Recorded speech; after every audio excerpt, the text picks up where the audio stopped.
Hi, it's James Harrison here with the next hot topic for drummers. Today it is, do you clean your cymbals or not clean your cymbals? Now, I'm sitting here, I recently moved, I haven't cleaned my cymbals in a while. But the short answer for me is, if it's a brilliant cymbal and it's for rock purposes, I use a cleaner. If it's a jazz cymbal or a non-brilliant cymbal, I typically don't clean them unless they get some kind of let's say you're loading and maybe it's super hot outside and you sweat and drip on it and it leaves a mark that eventually starts to turn green or something like that, because that will happen, or you get caught in the rain. Sometimes I will clean them. So I'm going to hold up a Sabian. This is an AAX. Now this hasn't been cleaned in a while. You can see my fingerprints and all stuff over it, but I just got it out of the cymbal bag. Haven't used it in a long time. This is the AAX Explosion Crash. And this is the smallest one I have. I actually haven't used this in a long time. I actually got to a point where I was using 17, 18, and 19 and 20-inch crashes at this heavy rock gig. And I say rock gig, it wasn't all rock. It was a little bit of everything, but it was a very loud gig.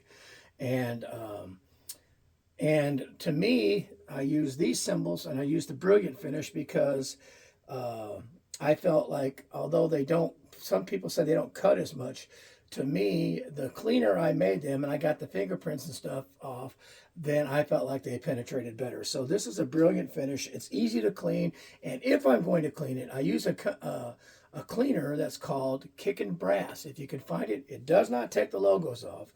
And it works great on these type of cymbals. It's a very easy fix. It's a very easy clean. It's not a process that takes, 10 different rags to keep it clean and you keep getting black and stuff on you. It doesn't work that way. But this is a Brilliant finish cymbal. Very easy to clean with the thing called Kickin' Brass. And I usually clean the Brilliant cymbals. Now, that being said, I'm going to show you one that's not Brilliant. This is a Sabian. It's a hand-hammered duo ride. This is an 18. You can see stick marks on it.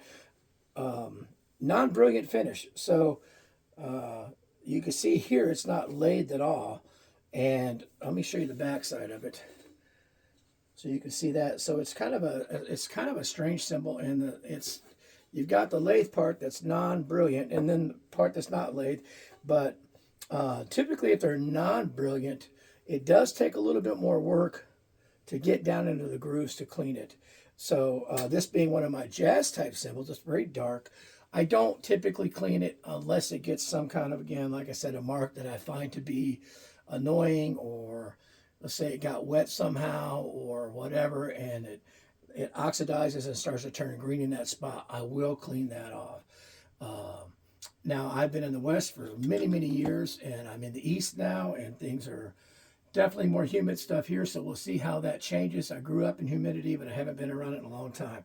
So this type of cymbal, which is non-brilliant, and this one particular one, being to a lathe and non-lathe cymbal, I would not clean it.